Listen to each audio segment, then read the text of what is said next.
Injil keselamatan di dalam Tuhan Yesus Kristus itu harus diberitakan bahkan sampai ke ujung bumi. Tuhan Yesus berkata kepada murid-muridnya, "Kepadaku telah diberikan segala kuasa di sorga dan di bumi. Karena itu, pergilah, jadikanlah semua bangsa muridku, dan baptislah mereka dalam nama Bapa dan Anak dan Roh Kudus, dan ajarlah mereka melakukan segala sesuatu yang telah kuperintahkan kepadamu. Ketahuilah, aku menyertai kamu senantiasa sampai akhir zaman." Itu pada masa yang akan datang, Tuhan Yesus akan mengutus 2 saksi. Selain itu, Allah juga mengutus ke 144.000 orang dari semua suku keturunan Israel untuk menjadi saksi-saksi Kristus. Pada akhirnya, Allah juga mengutus malaikat-malaikatnya untuk memberitakan Injil Kerajaan Allah. Jadi mengapa tugas pemberitaan Injil ini penting bagi kita umat manusia? Karena kita ini adalah ciptaan Allah. Kita ini adalah buatan Allah, dibentuk dari tangan Allah sendiri. Ketika manusia jatuh ke dalam dosa, tapi di dalam keberdosaan manusia, Allah tidak meninggalkan manusia dalam dosa-dosanya, tapi Allah hendak menggenapi rencananya yang besar untuk keselamatan manusia. Karena Allah itu kudus, Allah itu suci, Dia Allah yang maha besar, Dia dahsyat, ajaib dalam perbuatan-perbuatannya, sehingga manusia berdosa tidak bisa terhubung dengan Allah dengan kekuatannya sendiri. Kita manusia sudah terpisah jauh dengan Allah karena dosa-dosa kita. Tetapi tidak untuk selama-lamanya Allah murka, tidak dibalasnya kepada kita setimpal dengan dosa-dosa kita, karena Allah tahu bahwa kita ini adalah debu dan abu. Sejauh timur dari barat, demikian dijauhkannya dari kita pelanggaran kita. Seperti Bapa sayang kepada anak-anaknya, demikian Tuhan sayang kepada orang yang takut akan Dia. Dengan kasih sayang Allah yang sangat besar, maka Allah telah mengutus anaknya yang tunggal, yaitu Tuhan Yesus Kristus, supaya setiap orang yang percaya kepadanya tidak binasa, melainkan beroleh hidup yang kekal. Sebab Allah mengutus anaknya ke dalam dunia bukan untuk menghakimi dunia, melainkan supaya dunia diselamatkan melalui Dia. Bukan kita yang telah mengasihi Allah, tapi Allah lah yang telah mengasihi kita dan yang telah mengutus anaknya, yaitu Yesus Kristus, sebagai pendamaian bagi dosa-dosa kita. Sebab aku tidak malu terhadap Injil, karena Injil adalah kekuatan Allah yang menyelamatkan setiap orang yang percaya, pertama-tama orang Yahudi, tapi juga orang Yunani. Sebab di dalamnya nyata kebenaran Allah yang bertolak dari iman dan memimpin kepada iman, seperti ada tertulis, orang benar akan hidup oleh iman. Injil adalah kabar baik, yaitu berita tentang Yesus Kristus yang telah datang ke dalam dunia ini, bahwa Yesus Kristus telah mati di kayu salib, dikuburkan, dan bangkit pada hari yang ketiga. Dan setelah 40 hari kemudian, Yesus Kristus naik ke sorga dan duduk di sebelah kanan Allah Bapa. Injil inilah yang telah diberitahukan Allah ketika Adam dan Hawa jatuh ke dalam dosa, yaitu di Taman Eden. Aku akan mengadakan permusuhan antara engkau dan perempuan ini, antara keturunanmu dan keturunannya. Keturunannya akan meremukkan kepalamu, dan engkau akan meremukkan tumitnya. Injil Yesus Kristus inilah yang telah dinubuatkan oleh para nabi di dalam perjanjian lama. Roh Tuhan Allah ada padaku, oleh karena Tuhan telah mengurapi aku. Ia telah mengutus aku untuk menyampaikan kabar baik kepada orang-orang sengsara dan merawat orang-orang yang remuk hati. Kita harus menerima Injil keselamatan Allah ini supaya kita terlepas dari murka Allah dan kita dapat terhubung kembali dengan Allah melalui iman percaya kita kepada Tuhan Yesus Kristus. Sebab jika kamu mengaku dengan mulutmu bahwa Yesus adalah Tuhan dan percaya dalam hatimu bahwa Allah telah membangkitkan Dia dari antara orang mati, maka kamu akan diselamatkan. Karena dengan hati orang percaya dan dibenarkan, dan dengan mulut orang mengaku dan diselamatkan. Injil adalah kekuatan Allah yang menyelamatkan setiap orang yang percaya, pertama-tama orang Yahudi, tapi juga orang Yunani. Sebab semua orang di dunia ini adalah orang berdosa.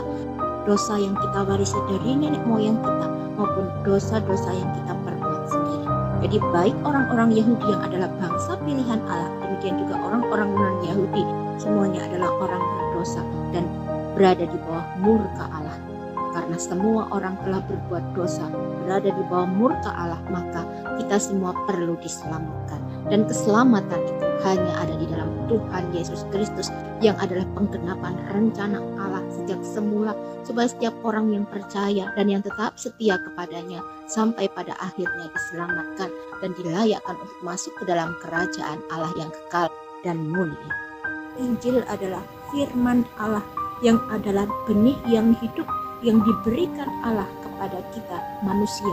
Kalau kita hanya menyimpan benih ajaib itu di rak lemari kita saja, maka benih ajaib itu tidak akan menghasilkan apa-apa.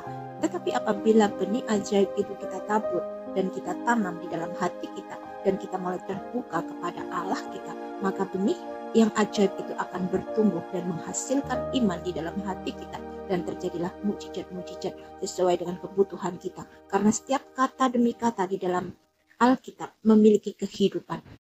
Berbeda dengan buku-buku yang tidak mengandung kehidupan sama sekali. Semua kisah dan mukjizat-mukjizat yang terjadi di dalam Alkitab, yaitu di dalam perjanjian lama maupun dalam perjanjian baru, itu adalah kisah nyata yang akurat dan benar-benar terjadi dan tidak salah atau keliru. Di dalam kitab Mazmur dituliskan, melalui laut jalanmu dan lorongmu melalui muka air yang luas, tetapi jejakmu tidak kelihatan. Alkitab menuliskan bahwa Yesus Kristus berjalan di atas air. Tidak ada seorang pun manusia di atas dunia ini yang sanggup untuk dapat berjalan di atas air, karena kita manusia itu akan ditarik oleh gaya gravitasi bumi sehingga ia akan tenggelam. Dan kita bisa melihat bagaimana Petrus dapat berjalan di atas air ketika Petrus sudah mendengar Tuhan Yesus berkata kepadanya, "Datanglah." Lalu turunlah Petrus dari perahu dan Petrus benar-benar berjalan di atas air. Tuhan Yesus berkata, "Rohlah yang memberi hidup, daging sama sekali tidak berguna. Perkataan-perkataan yang kukatakan kepadamu adalah roh dan hidup." Di dalam perjanjian lama dituliskan bahwa bangsa Israel menyeberangi laut Tebrau seperti berjalan di tempat kering di tengah-tengah laut. Mukjizat terjadi karena Allah sudah berfirman kepada Musa, "Mengapa engkau berseru-seru kepadaku? Katakan kepada orang Israel supaya mereka melanjutkan perjalanan. Sekarang angkatlah tongkatmu, ulurkan tanganmu ke atas laut dan belahlah airnya sehingga orang Israel berjalan di tempat kering di tengah-tengah laut." Sedangkan Fir'aun dan seluruh pasukan kereta dan tentaranya yang berkuda yang mencoba untuk mengeraskan hatinya mengejar bangsa Israel di tengah-tengah laut, mereka harus tenggelam dan mati binasa. Karena Injil adalah perkataan Allah sendiri, benih kehidupan yang dihembuskan oleh nafas Allah sendiri. Harus kita ambil dan kita tabur, sehingga benih ajaib yang kita taburkan dapat menghasilkan benih mukjizat sesuai dengan kehendak Allah.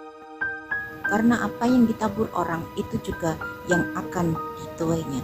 Firman Tuhan adalah benih. Tuhan Yesus berkata dalam suatu perumpamaan, adalah seorang penabur keluar untuk menaburkan benihnya.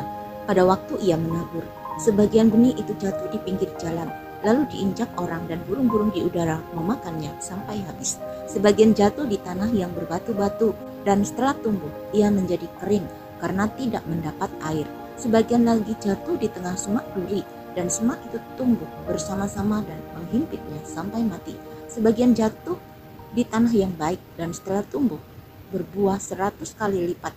Setelah berkata demikian, Yesus berseru, "Siapa yang mempunyai telinga untuk mendengar, hendaklah ia mendengar." Inilah arti perumpamaan itu. Benih itu ialah firman Allah, yang di pinggir jalan ialah orang-orang yang mendengarnya. Kemudian datanglah iblis lalu mengambil firman itu dari dalam hati mereka, supaya mereka jangan percaya dan diselamatkan. Yang di tanah yang berbatu-batu ialah orang-orang yang mendengar firman itu dan menerimanya dengan gembira, tetapi mereka tidak berakar. Mereka percaya sebentar saja, dan dalam masa pencobaan mereka murtad. Yang jatuh dalam semak duri ialah orang-orang yang mendengar firman itu, namun dalam perjalanan hidupnya mereka terimpit oleh kekhawatiran, kekayaan, dan kenikmatan hidup, sehingga mereka tidak menghasilkan buah yang matang. Yang di tanah yang baik artinya orang-orang yang mendengar firman itu, menyimpannya dalam hati yang baik dan mengeluarkan buah dalam ketekunan. Jadi bagaimana benih firman Tuhan yang kita tabur itu dapat tumbuh dan menghasilkan buah adalah tergantung di tempat mana kita menaburnya. Apakah di pinggir jalan, apakah di tanah yang berbatu-batu, di tengah semak duri ataukah di tanah yang baik.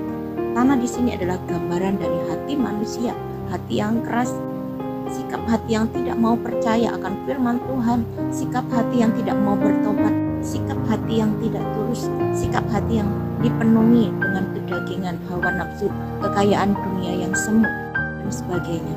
Maka semuanya itu yang menyebabkan firman Tuhan tidak dapat mendatangkan hasil dan berbuah-buah. Karena iblis tahu bahwa manusia tidak mungkin dapat diselamatkan tanpa firman Tuhan. Itulah sebabnya iblis berusaha untuk membutakan mata rohani manusia, untuk manusia tidak melihat dan terlebih tidak mengerti akan rencana Allah yang sangat besar untuk menyelamatkan umat manusia. Dan iblis berusaha untuk mencengkeram manusia supaya manusia merasa bahwa dirinya itu adalah lemah, manusia berdosa yang tidak bisa berbuat apa-apa. Tapi firman Tuhan berkata kepada kita, segala perkara dapat kutanggung di dalam Dia yang memberi kekuatan kepadaku.